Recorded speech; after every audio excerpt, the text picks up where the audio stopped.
தீவிர வாக்காளர் திருத்தப்பட்டியல் இவங்க பொறுப்பாளராக இருக்கிறாங்க. இன்னைக்கு தமிழ்நாட்டில் ரிவ்யூ மீட்டிங் பண்றாங்க. பாரதிய ஜனதா கட்சியினுடைய தொண்டர்கள் தமிழ்நாட்டில் 68,000 பூத்திலையும் மிக ஆர்வமாக பொதுமக்களோடு இணைந்து தீவிர வாக்காளர் திருத்தப்பட்டியலுக்கான வேலையில் ஈடுபட்டு இருக்காங்க. அது முழுவதும் இன்னைக்கு ரிவ்யூ பண்ணியிருக்கிறாங்க.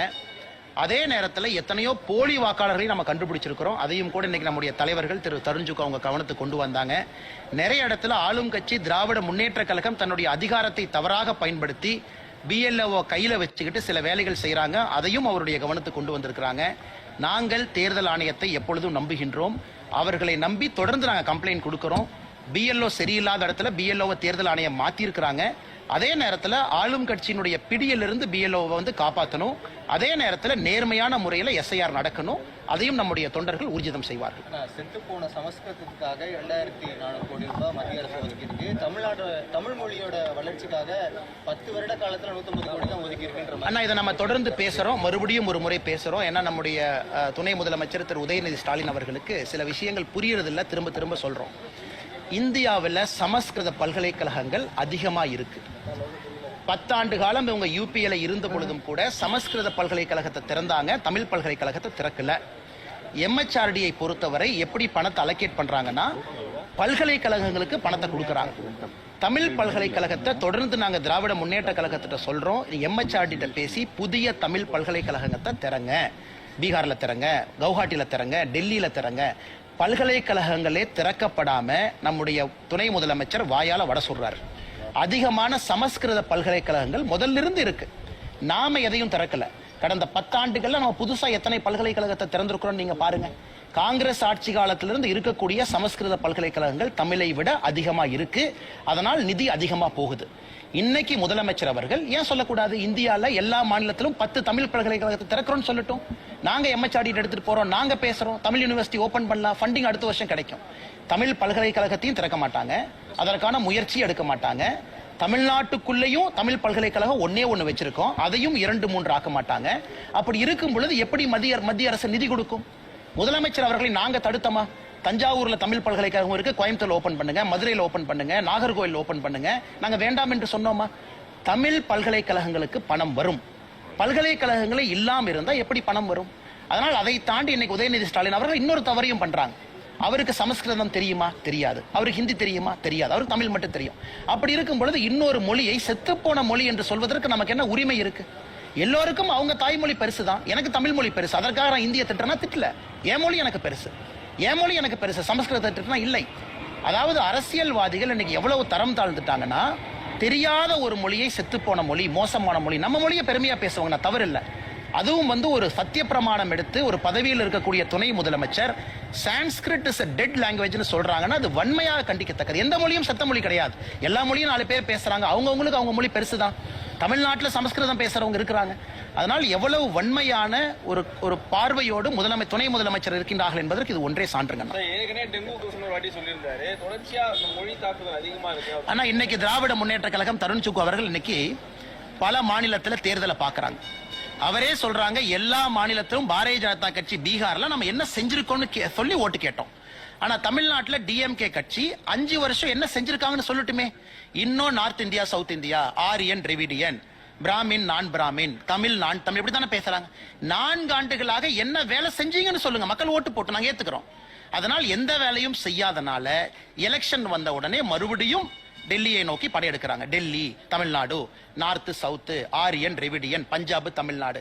இந்த முறை தமிழக வாக்காளர்கள் இதை ஏற்றுக்கொள்வதற்கு தயாராக இல்லை. இதையெல்லாம் நிராகரிக்க போறாங்க.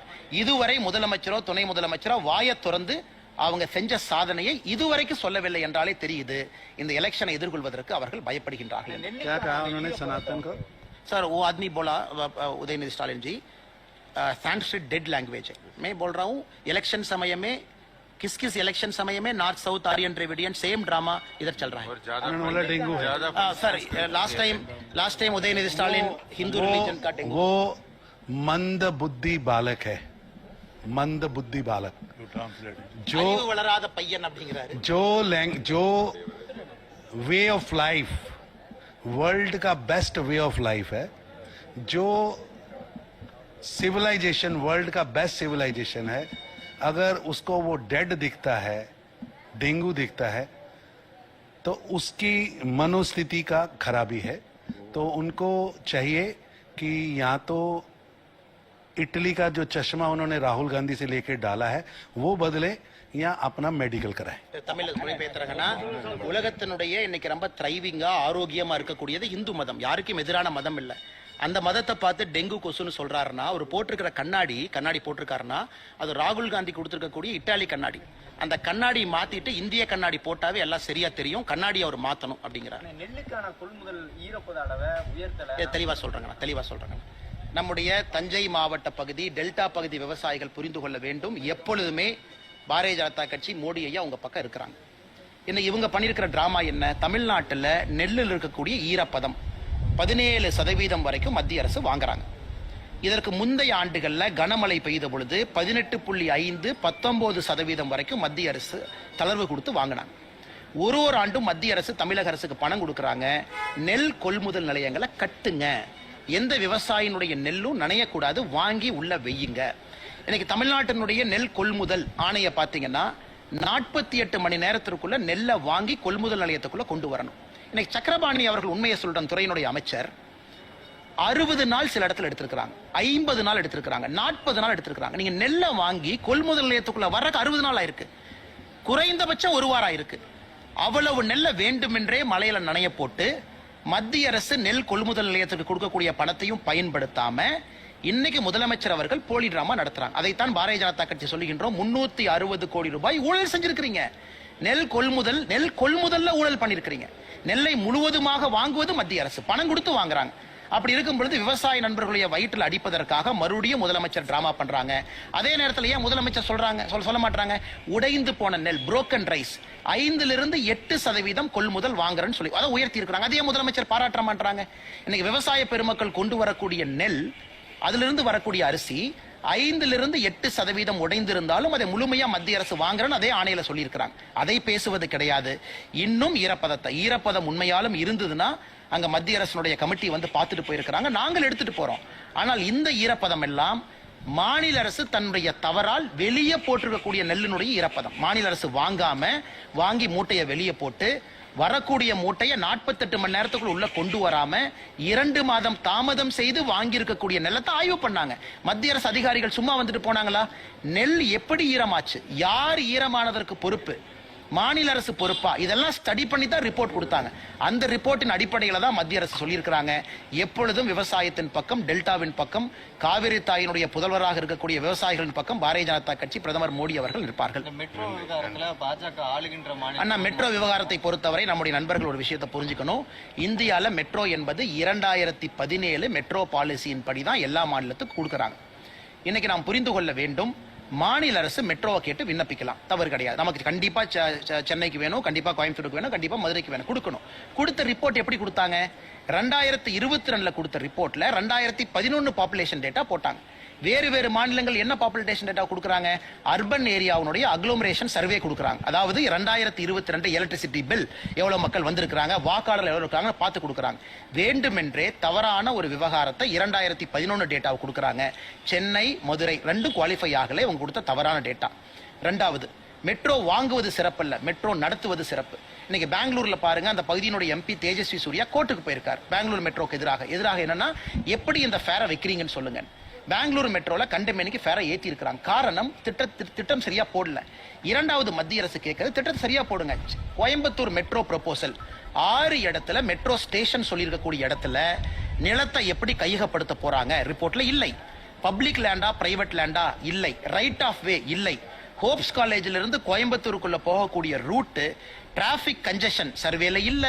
எவ்வளவு வண்டி போகும் இல்ல. எவ்வளவு பேர் பயன்படுத்துவாங்க, ஒரு நாளைக்கு 4 லட்சம் பேர் பயன்படுத்துவாங்கன்னு கொடுத்திருக்காங்க. சென்னை 55 கிலோமீட்டர் இருக்கக்கூடிய மெட்ரோ ஒரு நாளைக்கு 4 லட்சம் பேருக்கு குறைவாக பயன்படுத்தும் பொழுது, கோயம்புத்தூர் 55 கிலோமீட்டர் குறைவா இருப்பது எப்படி 4 லட்சம் பேர் பயன்படுத்துவாங்க? இந்த கேள்விகளை மத்திய அரசு கேட்டு அனுப்பிச்சிருக்காங்க. யாரும் நிராகரிக்கல. புது டிபிஆர் ப்ராப்பரா ப்ரிப்பேர் பண்ணி மறுபடியும் கொடுக்கணும். மனோகர்லால் கட்டர் அவர்கள், அமைச்சர் அவர்கள் தெளிவுபடுத்தி ட்வீட் போட்டிருக்காங்க. மத்திய அரசு எங்கேயும் மெட்ரோ வேண்டாம், கொடுக்க மாட்டோம் என்று சொல்லாம உரிமை கேட்பதற்கு டிபிஆர் கொடுக்கணும். தப்பான டிபிஆர் கொடுத்து மெட்ரோ வாங்கிட்டாங்கன்னா அந்த காசை உங்க தலை மேல என் தலை மேல ஏத்துவாங்க. ரூபா கொடுத்து போற இடத்துல 40 ரூபா கொடுத்து போவோம், இன்னைக்கு பெங்களூர் மாதிரி. அதனால் மத்திய அரசு கேட்பது ஒழுங்கான டிபிஆரை ப்ரிப்பேர் பண்ணி கொடுங்க அப்படின்னு. வேண்டுமென்றே அரசியல் செய்வதற்காக தவறான ரிப்போர்ட்டை கொடுத்து மத்திய அரசு கேள்விகளை கேட்ட பிறகு அதை மாத்தி பாரத பிரதமர் நரேந்திர மோடியின் மீது தவற போடுறாங்கல்ல, இது மிகப்பெரிய தவறு. அவர் எடுத்திருக்கக்கூடிய சத்திய பிரமாணத்துக்கு எதிரானது. அதுவும் பிரதமர் வர்ற அன்னைக்கு பொய்யான ஒரு ட்வீட்டை போடுறாங்கல்ல, இது மன்னிக்க முடியாத குற்றம். छोटे छोटे जूनियर स्टालिन का गलती है. असल में जूनियर स्टालिन जो बीच साइड पे विदेशी दोस्तों के साथ इवनिंग बताते हैं ना, उसका असर है उनकी भाषा पे. பாப்பா